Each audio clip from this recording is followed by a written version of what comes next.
வள்ளலார் மெயினாக சொல்லுவார், எல்லாரையும் எரிச்சிடாதீங்க, எரிக்கக்கூடாது, இந்த உடலை எரிக்காதீங்க, புதைங்கன்னு சொல்லுவார்.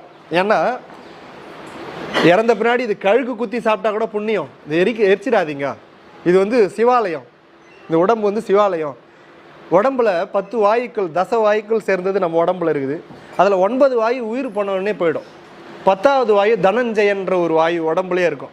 அது எப்போ போவோம்னா உயிர் போய் இந்த உடம்பை கடைசியாக தூளாக்கிட்டு தான் கிளம்போம். பொடி பொடியாக அதை செதற விட்டுட்டு இதை மண்ணோட மண்ணாக்கிட்டு தான் அந்த வாயு வந்து கடைசியாக கிளம்போம். அது வரலும் அந்த வாயுவுக்கு வேலையே கிடையாது. பிராணன், அபானன், உபானன், சமானன், நியானன், யமானன் அப்படின்னு சொல்லக்கூடிய 9 வாயுக்கள் வந்து இப்போலாம் வேலை செய்துன்னு இருக்கும். ஒரு வாயுக்கு வேலையே கிடையாது. அதுக்கு எப்போ வேலைன்னா இறந்த பின்னாடி தான். அந்த கடைசியாக அந்த உடம்பை செதிச்சுட்டு அது கிளம்பணும்.